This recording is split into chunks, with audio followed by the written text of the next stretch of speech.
I love The Legend of Zelda, so when a sequel to Breath of the Wild was announced at E3, I was ecstatic, and it doesn't even matter that that was 1400 days ago. But the wait is finally over. I camped outside my local GameStop until midnight to be one of the first to get my hands on a copy, and the ROM leaked online 2 weeks ago, and Smalllight had a 41-minute video out before I even left my house.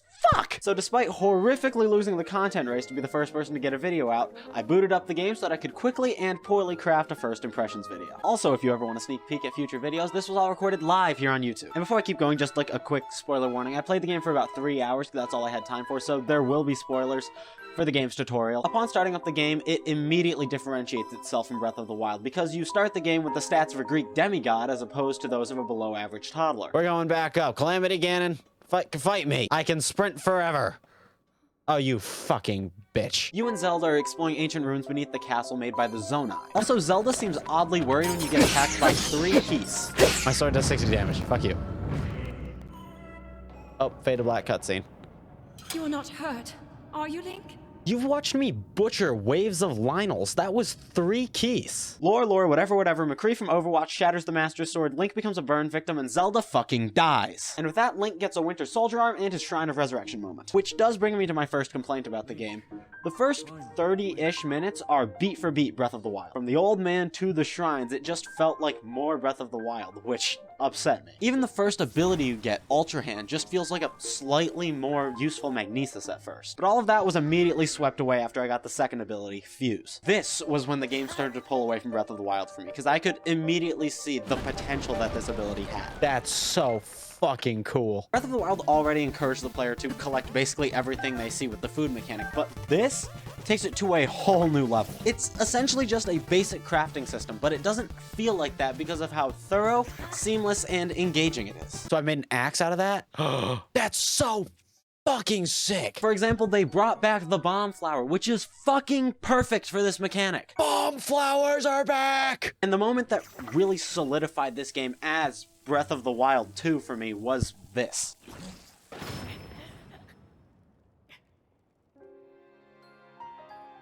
Okay. We're gonna ignore that. Yup. It's Breath of the Wild 2.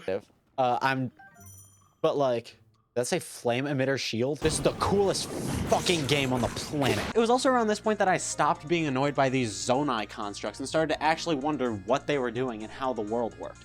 Which brings me to the next thing that I think this game did better than Breath of the Wild: curiosity. While Breath of the Wild was heavy on freedom and the ability to go anywhere you can see, I was never curious about the world or any NPC beyond what side quests they might give me. There were countless times when I was playing this where I was asking, what's this? How does this work? How can I use my abilities to make it work better? That's so cool! The pinnacle of this for me was here, just before the shrine where you get the Ascend ability. You know, the one people were losing their minds about when they saw the trailer. This shrine is in like a cold zone, and they don't give you a warm doublet or anything like that. The shrine is at the top of this ice wall that you can't climb. So before my cold resistance ran out, I had to find a way to get up that wall and into that shrine. So what I did was I cut down a bunch of trees, stuck them together with Master Hand, and climbed up that way. Which, even if that is the way that you're supposed to do it, which I'm still not 100% sure if it is, it didn't feel like it. The game didn't lead me there. There wasn't an NPC saying, oh, try sticking those logs together. It felt like I discovered something and I got there myself. The Ascend ability forces you to look at the entire game in a completely new way. Where Breath of the Wild introduced the question, can I climb up or over that thing over there? Tears of the Kingdom adds the question of, can I shoot myself through that? Which is incredibly unique. There were so many times where I caught myself thinking like it's Breath of the Wild, and I was like, oh, how am I supposed to get there? I can't climb that, I can't.